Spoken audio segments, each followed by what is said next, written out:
We're coming in hot with inspiring guests, witty banter, and colorful commentary for today's veterans and military community. This is the Tango Alpha Lima podcast. They call me crazy cause I'm facing all my giants. They try to scare me into thinking I can fight it. They tell me I should never even think of trying. But that's just me, I'm gonna live out in defiance.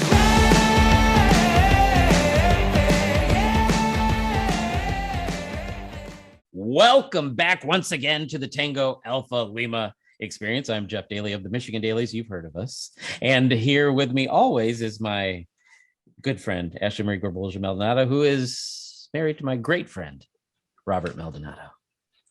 Great friend? When did you and Robert become great friends? On the tick snap face thing.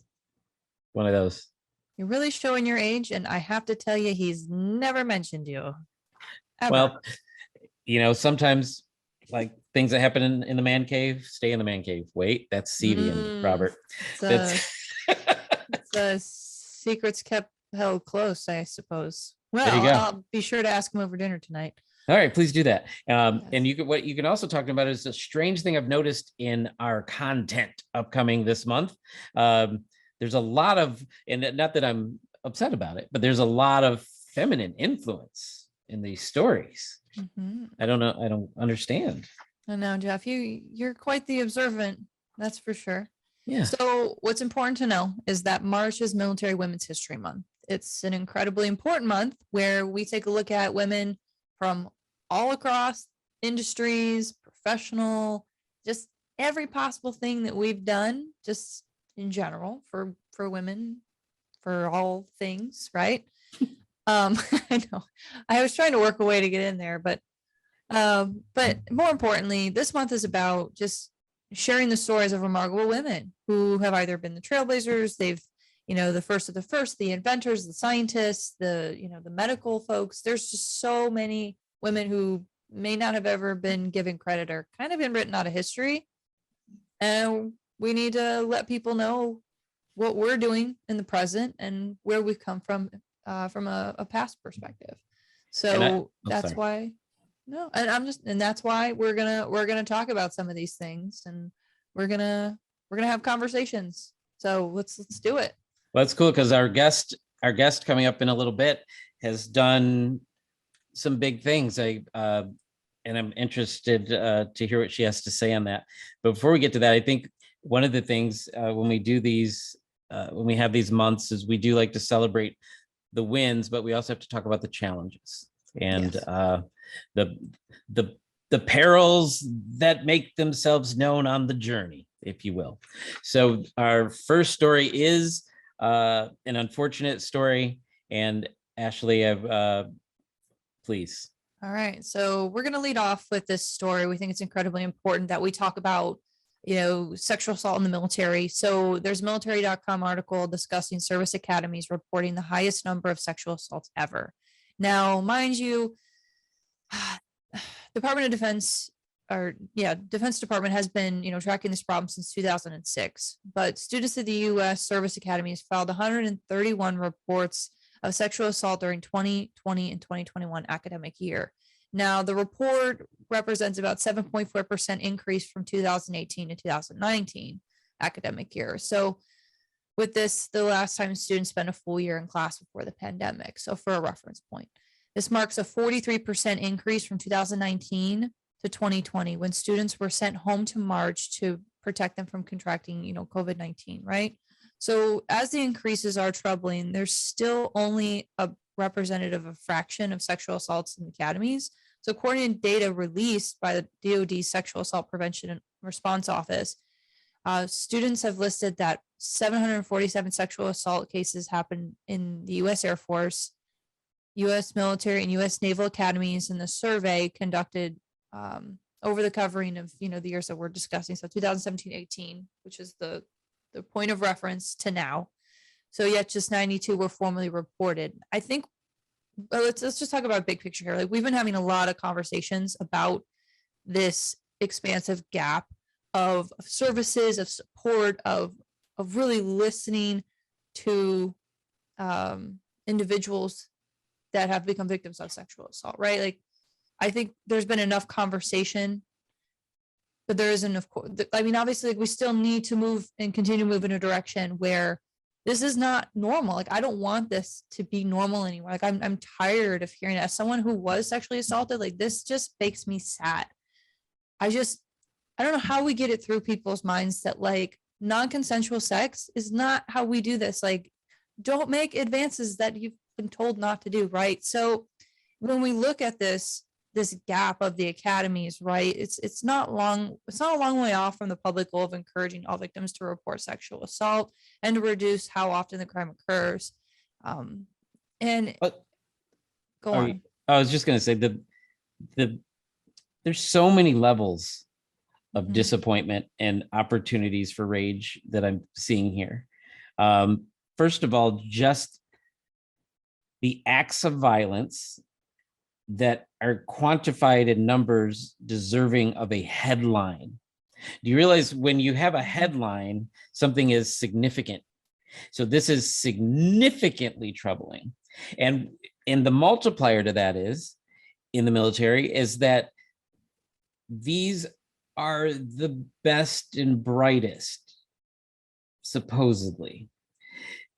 Clearly, some are sneaking through, and I'm not wholesale blaming the academies, because in the longer story that we don't have time to read here, they are putting things in place and they have some things in place trying to address this.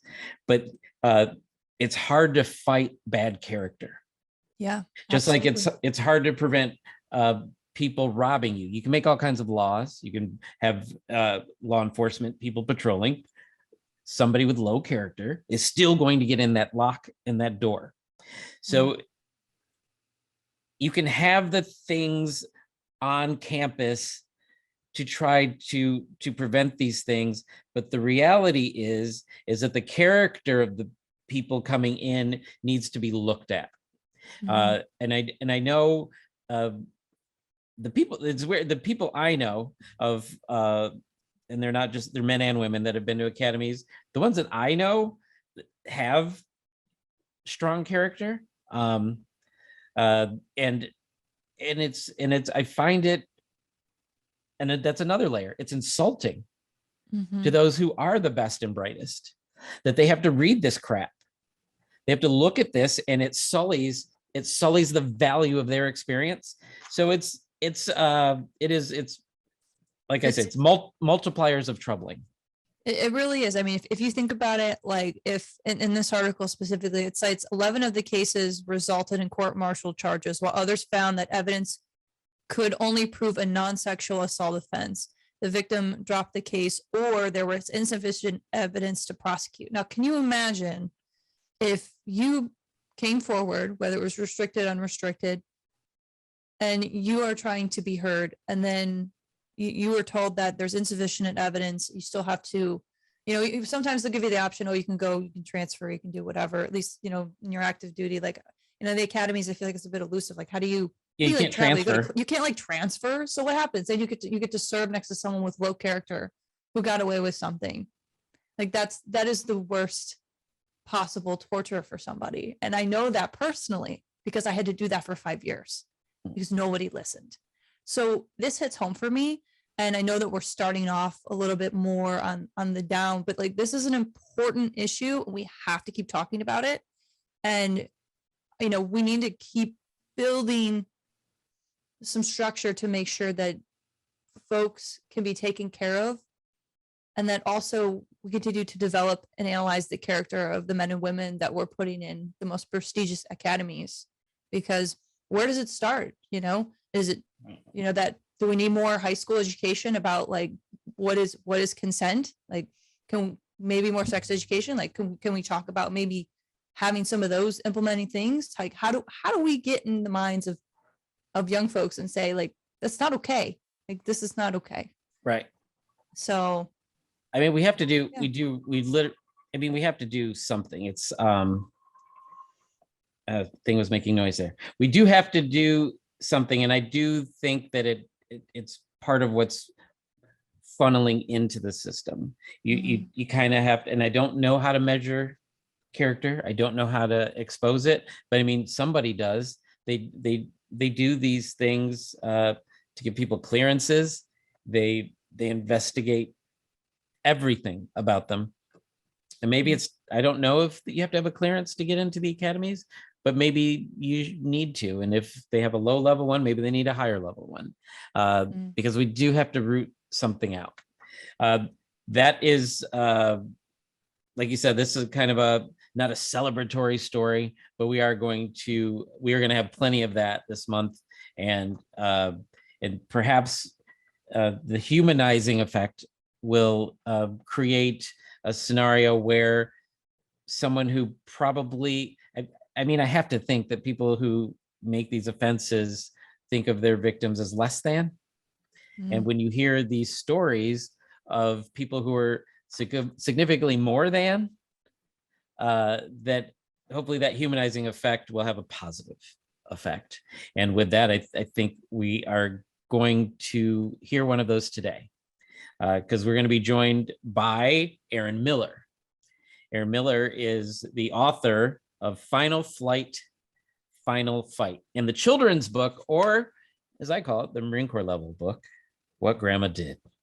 Erin Miller is the proud granddaughter of Elaine Danforth Harmon, a member of the Women Airforce Service Pilots, or WASPs, as they were known during World War II. Her grandmother's last request was to be laid to rest at Arlington National Cemetery. After she died in April 2015, Elaine Harmon's request was denied by the U.S. Army officials who run Arlington. Erin led a grassroots social media and direct lobbying campaign to fight the decision and have a law passed to recognize the service of the WASP for interment eligibility at Arlington National Cemetery. We're going to be right back with an amazing story of Erin Miller right after the break. Hearing loss and tinnitus are the top service-connected disabilities, and we know that hearing issues can result in social isolation and loneliness. These issues, in turn, can lead to a host of other potential health conditions, especially for veterans. That's why staying connected with family and friends is so critical to our health. The Heroes with Hearing Loss program supports veterans facing the challenges of hearing loss and provides solutions to keep us connected. One of those solutions is the captioned telephone, which allows veterans to listen and read what is said over the phone, making it easier than ever to connect with those who matter most in our lives. Thanks to Hamilton CapTel, the sponsor of the Heroes with Hearing Loss program, captioned telephones are available at no cost for veterans. Learn more at heroeswithhearingloss.org. Erin Miller, welcome to the Tango Alpha Lima podcast. We just were talking all the good things about you, and now it's amazing to see you here on the screen with us. How are you today? I'm well. Thank you for having me on your show. And you're very nice. I'm not So used to proper. that. So proper. I know. Maybe meaner to you? I don't. No, don't do that. Only to Jeff. Only to Jeff, Erin. Okay. Only that's the only acceptable response. I'm used to that. And you two know each other, correct? Erin and I have had the pleasure of meeting. We have. Yes. We've encountered each other at several events, I think. Yes. Okay. Well, then, I mean, it goes without saying that, Ashley, you should start the questioning. Absolutely. Yes. So I'm trying to think, Erin, the first time I got to meet you, was it at the Women's Memorial or was it at the Center for Women Veterans 25th anniversary? I don't remember. I definitely know that we met at those places, but I don't know which one was first. Well, with that being said, so Erin, I've had the pleasure of following you, seeing all the amazing work that you've done. I know you've got a new children's book. You're the author of Final Flight, Final Fight in honor of your grandmother. Tell us about this journey, about you're the proud granddaughter of Elaine Harmon. And I want to know more. I want to know more about your grandmother, all the things she's done and what inspired you to take these steps that you are now. So the book I wrote has kind of three parts, which is my relationship with my grandmother and growing up around her, because she lived to be 95 years old and she lived down the street from me. So I spent a lot of time with her. And then the part where I talk about her story being in the Women Airforce Service Pilots in World War II and what the Women Airforce Service Pilots did and what, their function, like their place in the context of World War II. And then I talk about going to Congress to get a law passed to honor her and the other women she served with the eligibility to be laid to rest at Arlington National Cemetery. So I kind of weave those three things together. So growing up around my grandmother, it was kind of cool because she was a grandma who was a pilot in World War II, and there were not very many of those people. And when I was very small, I thought everyone's grandma was a pilot in World War II. I thought that's what grandmas did. That was like a grandma job. And then when I got older, obviously I learned no, that was not what most grandmas did. So there were 13 WASP from Maryland. So obviously not very many of these people. And ultimately there were 1,102 women who served as Women Air Force Service Pilots during World War II, who finished the training and went on to get their wings and everything. And my grandmother was one of those. She served during 1944. She was in the second to last training class that they had. The program was canceled in December of 1944 after Congress failed to pass a bill to officially either commission them as officers or enroll them in the Army somehow, whatever way they were going to do that. Because, they're pilots, so typically they would have been officers, as you guys know. Sometimes I have to explain a lot more military stuff, but you guys know all this stuff. So anyway, so they all went home after December of 1944 and went along with their lives. And my grandmother was already married before she went in the program. So she eventually came back to Maryland with her husband, who had been overseas in a civilian capacity. He couldn't be in the war because he was 4F, and they had 4 kids, and then he passed away eventually. So she became a single mom with 4 kids. And then eventually I came around. So I grew up around her. And in the 1970s, they went to Congress to get a law passed to get them recognized as veterans, since the bill didn't pass in 1944 and they had done work that was definitely Army work. And 38 of them died during service in various ways, accidents, training, whatever. And so after the 1970s, when they went to Congress, my grandmother and several of the women decided, okay, well, we have to keep going out and talking about this. And she did things like I'm doing now, like eventually, right? Obviously, we're on podcasts in 1977, but she would go to air shows and go to museums and schools and give talks and wear her uniform. She met 5 presidents. She went to the White House multiple times. She lived in the DC area, so she was often invited to be kind of like the representative of the WASP when there was like a World War II event or something. So she often got invited to some of these things, and I went to a few of them with her, and it was pretty cool, So I thought, growing up, that she was a veteran, and I just kind of saw her the same way as I saw my father, for example, who was a helicopter pilot with the Marine Corps in Vietnam. And so I did not know that there was a difference between them growing up until she passed away in 2015, and my mom applied to have my grandmother laid to rest at Arlington Cemetery. And the cemetery said that she was not eligible to be there on her own because, like I said, my grandfather was a civilian, so he's buried in a different cemetery. Mm-hmm. And they said that the law from 1977 only granted her benefits under the Department of Veterans Affairs, which, as you all probably know, does not run Arlington National Cemetery. The Department of the Army runs Arlington. So basically they said she's a veteran in one part of the government, but not the rest of the government. So that is when I decided we needed to get some attention to this problem. And I started talking about it on my Facebook, and then eventually got attention of news people and went forward to try to get this law passed so that my grandmother could be laid to rest where she wanted to be. Wow. So it's kind of I don't know if you wanted all that information all at once, but that's impressive. I can't imagine being a young gal, and just as you said, you would think all grandmas do that, right? You just have this affinity for the capacity and the work ethic and all of the amazing things that women can do.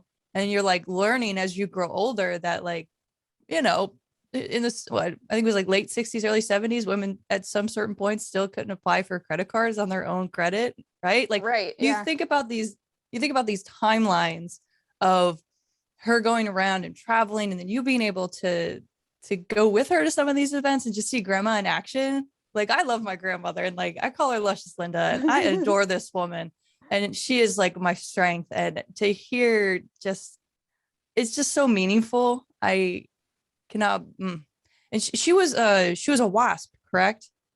Yes, so she was Yes, one of the okay. Women Airforce Service Pilots, this is her scarf she used to wear at her events. And they, like I said, they were the first women to fly military planes for the United States Armed Forces. During World War II, obviously, as you all well know, air power was very important for the war. So we needed a lot of pilots and people affiliated with not just the pilots, but obviously air crew and everything like that.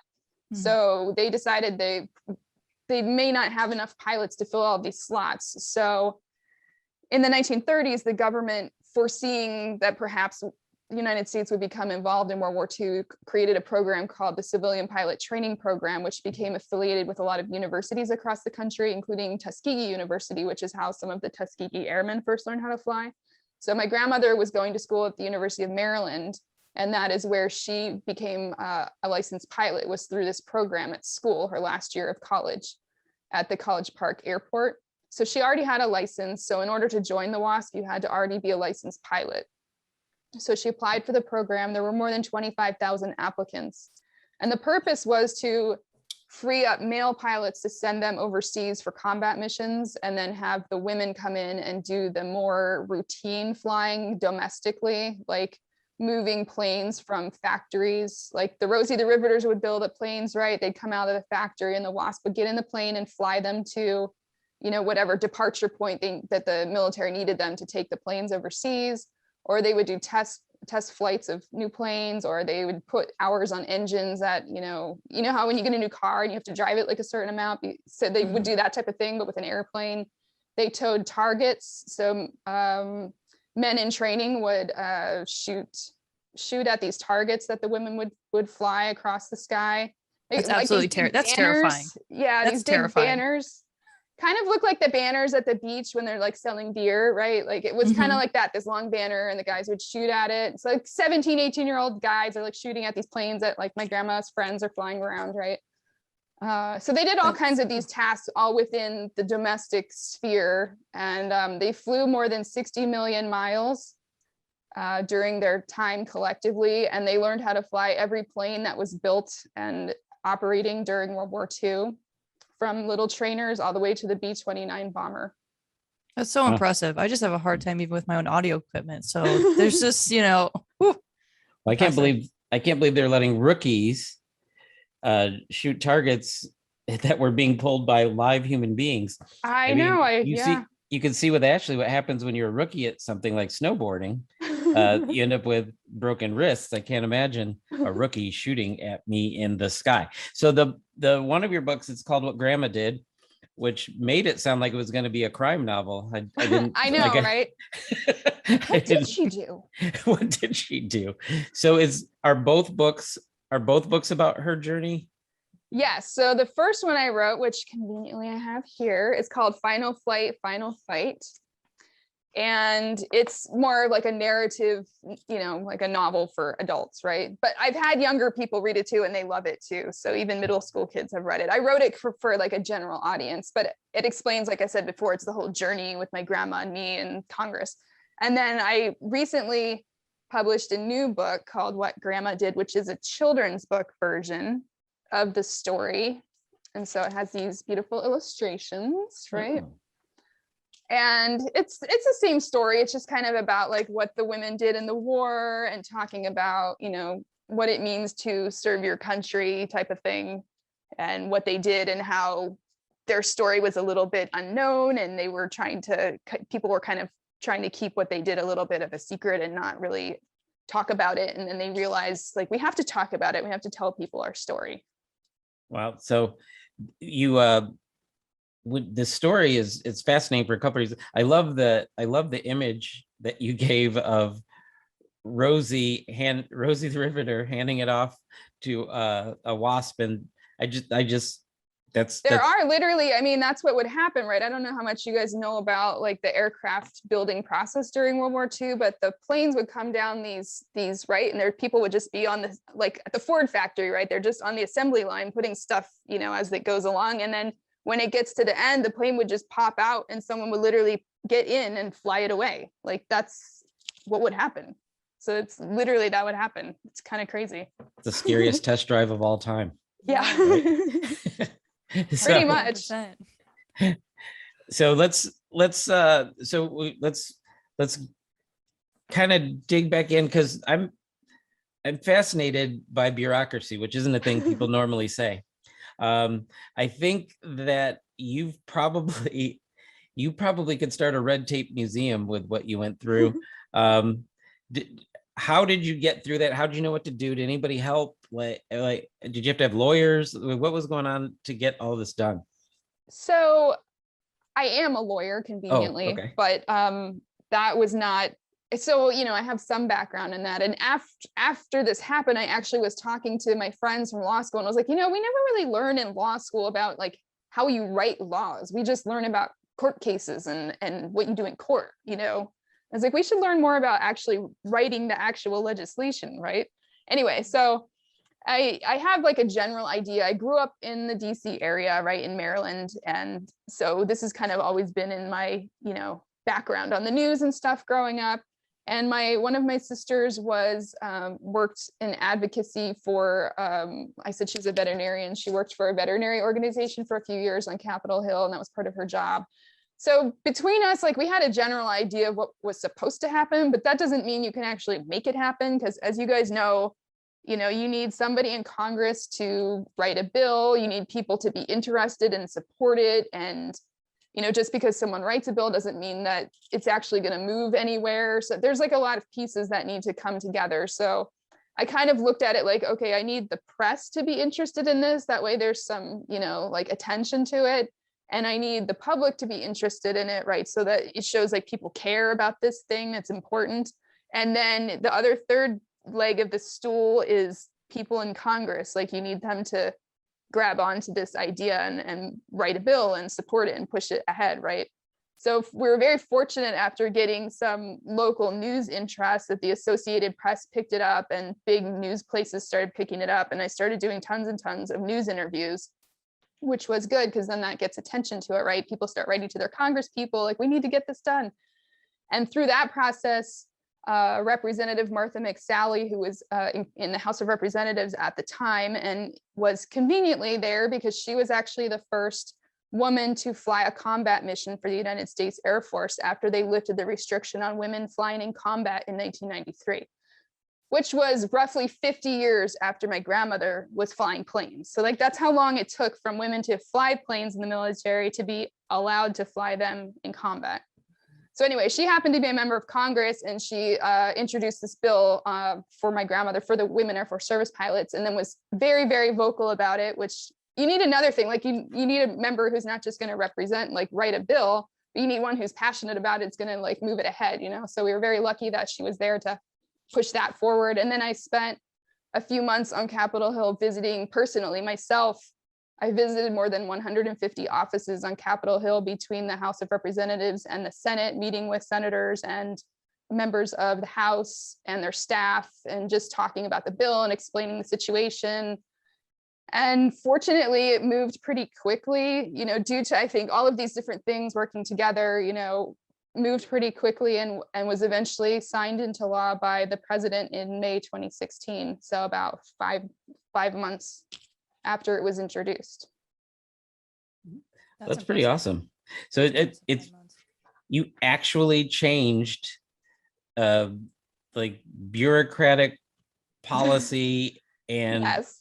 and got this done, which is a huge feat in and of itself. I mean, you weren't being shot at by teenage pilots, but you did the work to honor that, and I think that's awesome. But yeah, it's definitely dealing with bureaucracy, and I learned a lot doing that. But you know, I did have a little bit of a background. You know, I had the right people in my network that could tell me what to do, but you still had to go get it done, which as you may or may not know, only 1 to 2% of the bills introduced in Congress get passed.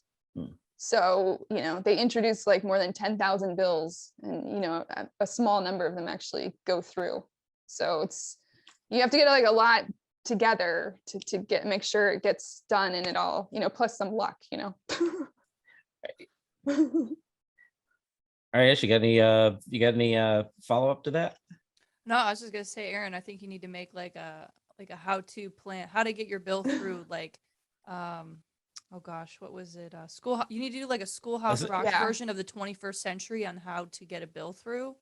Yes. And then I want you to go train everyone how to do it. Because, you know, here at the American Legion, you know, we have our legislative agenda for the new congressional, you know, year. We've got all this stuff going. We're here along with our other VSO and MSO partners, like still continuing the fight. Like, any tips and tricks, like, you've kind of laid it out a little bit, fine line, but any advice to folks who are in their communities, or they're seeing that change? Like, what words of wisdom could you bestow upon them to be the change they want to be? So I actually do talk to schools sometimes about this, and part of when I talk to schools, I explain like civics, right, using this story. Because when you're in school and you're learning about the Constitution and all of this, it can be very abstract, right? So this is a good example because the bill is only like a page long. So it's very easy to say, like, this is where it goes and this is what it would do. And so I first tell people, like, out in the community, you have to figure out who's in charge of your problem, right? It's not like every problem is going to be like, you need to go to Congress, right? You need to figure out, is this like jurisdiction, is this like, you need a new stop sign, you're not going to go to Congress usually, right? Like, you need to go to your local city council, you know, your state government. You have to figure out who's in charge, and then on top of that, you have to figure out within that group who is the person that might care the most about your problem. Like, is there a state representative from your neighborhood, or that, you know, knows your issue? And this is something I learned too doing this. Like, I'm from Maryland and Martha McSally was representing Arizona, but these are federal issues, which means theoretically they're affecting everyone in our nation, right? So you shouldn't be limited to just your one person from your district, right? You can reach out to, like, there's people in Congress who have experienced all different sorts of things in their lives. And so obviously there's members of Congress who are passionate about different issues, right? So you want to kind of see who those people are and who might help you. But I also say, I mean, for you guys particularly, and all big organizations, obviously you're trying to do a lot more than like pass this one thing so I can bury my grandma, which didn't cost very much money.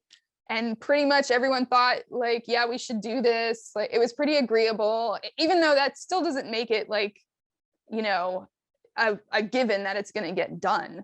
But, you know, things, the massive bills that, like these big infrastructure bills that cost like $1 trillion. Obviously, that's like a lot more work than what I was doing.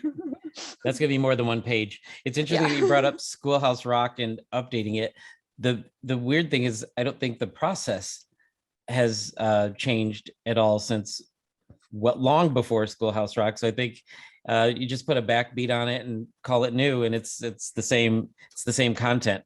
Well, it's a little bit now. You can use social media, right? I tell kids like you can figure out what organizations are out in the world that are interested in your problem, that might support you, you know, that they can tell their own members, because that's what happened to me too, is we had all these organizations dealing with the military, with aviation, that would tell their members, like, there's this bill going through Congress. Can you guys call your members of Congress and tell them you support it, or whatever, you know? So you get different groups supporting you within their membership. So it's just a big, you know, network. I think Ashley was kind of onto something, saying that more people need to learn about it.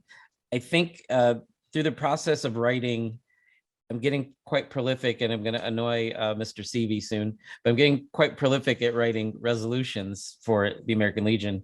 And I think the thought process of writing a resolution is very similar to writing a bill. And especially when I hear Legionnaires, and I guess citizens in general, complaining about something, I always ask them, well, what are you doing about it? I mean, besides pontificating on Facebook about how brilliant and wronged you are.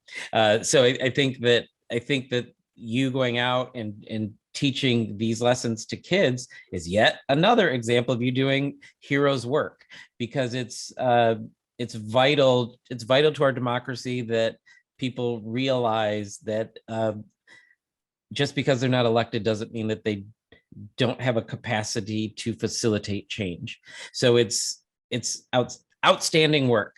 Ashley, any final thoughts? We gotta let this woman go. She does too much. She doesn't have time to be on the podcast all day. I have plenty of time, and I'm very grateful that you have me on as a guest. Well, Erin, I just want to say thank you. I know your grandmother is looking down, and she is so, so proud of you. And you have done wonders for an entire community, and you've given recognition and awareness to a group of extraordinary women, extraordinary women who have served their country and, you know, answered the call. And that is so incredibly important. And you are continuing that call to action by inspiring young children, by inspiring adults and folks of all ages, if you shall, to be the best versions of themselves. So I just want to say thank you for everything that you're doing and will do.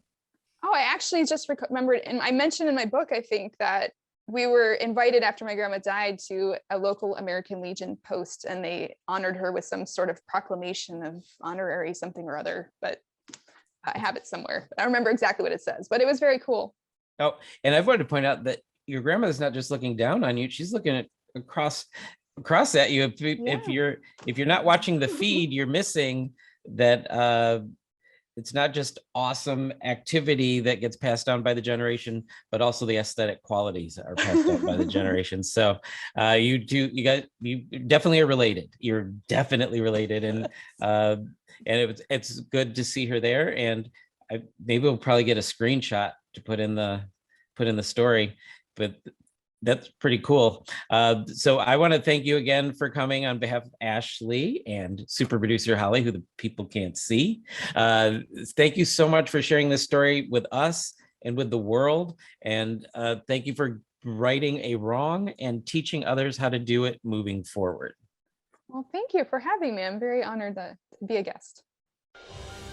So you were discharged with a 20% disability rating, but now you can't hear so well and need help. Contact an American Legion service officer. Service officers are free of charge and they help all veterans. Find one near you with our online tool at legion.org/service officers. All right, we are back from the break, and I needed to take a break because of all of the good stuff that we just heard from Erin Miller. Ashley, what'd you think? Gosh, Erin's grandmother or great grandmother is just so fascinating. I am just shocked and awe the amount of things that she was able to do and be just such a socialite and bring attention while she was alive. And then her daughter or her granddaughter, excuse me, to really just kind of pass that baton of activism and advocacy.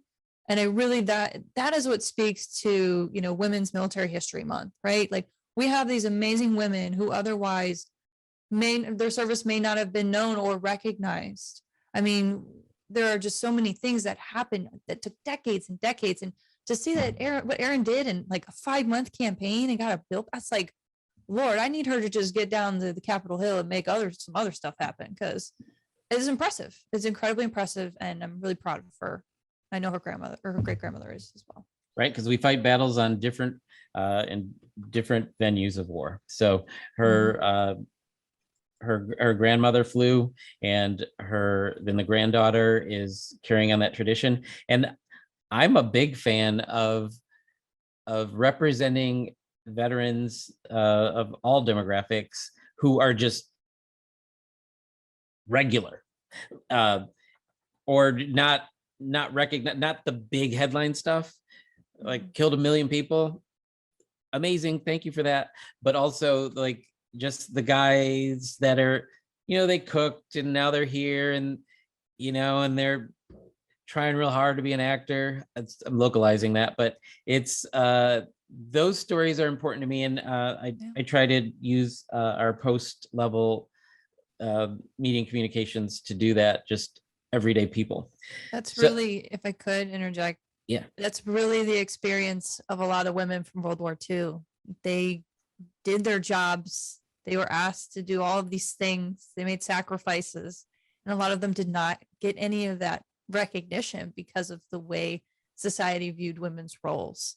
And, as we've moved in the 21st century, some roles have changed. There are still challenges, but I think it's important to recognize that. And we've come a long way, but there's still work to do. And Erin is, of course, proof of that. She's doing the work. She's doing the work, putting it in. She's doing the work. All right. Rapid fire. Oh, Pew. what happened to this side? Hold on. Pew, pew, pew, pew, pew. Oh, poor Ashley. It's so sad. I really can't feel my thumb or my index finger. And I'm not going to lie, when I see people snowboarding, I chuckle. When I see them fall, I send video clips to you. He does. He really does. It's not fun. All right. We are ready for rapid fire. The first one is Marine reservist and nurse, two different people, charged with fake vaccine card scams from military.com. A Marine Corps reservist who was charged in last year's riot at the U.S. Capitol also schemed with a nurse to steal, forge, and sell hundreds of fake coronavirus vaccination cards and destroy vaccine doses to fake inoculations, federal authorities said Thursday. Don't have to say much more about this. Not a good person or people. Not of good character. We kind of are on the same thing. Yeah. This person is 26 years old and will not be released on anything less than a $250,000 bond. He was released. Oh, he was released. Excuse me. Yep. Oh my gosh. Home detention with an ankle bracelet after a court appearance. Jesus. And then the nurse was released on $1,000 bond. 100,000. Like 100,000 bond. Excuse me. What the I mean, heck? just look at it. I mean, first of all, the insurrection, whatever you want to call it, it happened in January, then comes about and fakes vaccination cards, and then destroying actual doses. Wow. That's a trifecta. That's a trifecta of wow. You're an extra crappy person. I just need people to know that. That's our hot take today. That's the hot take. Crappy person. Crappy person. Are we ready for rapid fire number 2? VA proposes, this is a good one. VA proposes changing disability ratings for mental health and other conditions. The Department of Veteran Affairs is considering changes to its disability rating systems for some conditions to bring it in line with modern medicine, the agency announced. These changes were posted to the Federal Register on Tuesday, which is a big step. They focus on ratings for respiratory conditions as well as mental health and ear, nose, and throat disorders. In some cases, such as with mental health, asthma, and chronic obstructive pulmonary disease, the changes would lessen the requirements that veterans need to meet to receive a 100% rating. If you go down, and then I'm going to go down to, we're really focusing on the mental health part of this today, because it's right now the minimum is the minimum rating is 0%. Right now they're going to change that to a minimum rating would be 10%, and the justification is that it's really tough to get 100% for mental health. And what they're saying now is, this is a quote from McDonough, the VA secretary: holding down a job doesn't prevent veterans from being 100% rated for physical health condition, so it shouldn't prevent them from being rated at 100% for a mental health condition. The proposed rule will right that wrong and ensure veterans don't have to choose between a job and the benefits they deserve. Bravo, sir. Bravo. Like, as a 70% Service Connect, veteran, bravo. Like, I've like, it's interesting because these ratings, and a lot of people don't realize that this system was first developed in 1945. So, there were some instances where, like, people would get higher ratings, where now we have modern medicine has gifted us the CPAP machine, right? Like, there are modern modalities that have made certain conditions like easier, right? And then also when we look at the mental health status, right? Like, I think in the past like decade plus have put a lot of weight and awareness and research into mental health. Like, it is something that is permeating through our society, not just in the military, but it affects everyone. So the fact that they are now, recognizing that, if a physical limitation could, Yeah. inhibit you from having a job, then, mental health could definitely inhibit you from having a job too. Like, invisible wounds, like it's real. And I'm really excited that this is happening. And Well, this it's is great. this show is just chock full of things that Ashley's the passion of Ashley. That's what we're gonna call it. Yeah, we're going to call it the passion of Ashley. I love it. It's brilliant. Because here we go with say. here we go with rapid fire. Pew pew pew. That's 3. Rapid fire 3. Yay. This one you're gonna like because it's something near and dear to at least another member of your household. And also, I'm going to preface with a little foreshadowing of marketing. Ooh. This story is Call of Duty can make you a better sailor or marine according to science, not for science, Ashley. According to science. And in a month from now, you're gonna need to tune in because we have a special guest. I don't know. Can we say your name? Let's move on. The story is I could anyone just see who's your brain working from watching the video. Wow. Really watch the hamster spin the wheel there. Woo. yeah. So let's do this rapid Stopped, fire. it started, it went in reverse for a minute. Okay, go on. I'm sorry. Proceed, sir. Proceed with the Call of Duty. Wow. Because duty calls. Proceed. It's like I inhale and she has to repeat it one more For the time. love of science. And all things. All right, so the story is Call of Duty can make you a better sailor or marine, although we know for one person it's a soldier, according to science. Anyone who is in a position where they would benefit from greater than normal cognitive control, top-down attention, peripheral vision processing would benefit from playing action games, which are primarily first and third person shooter games.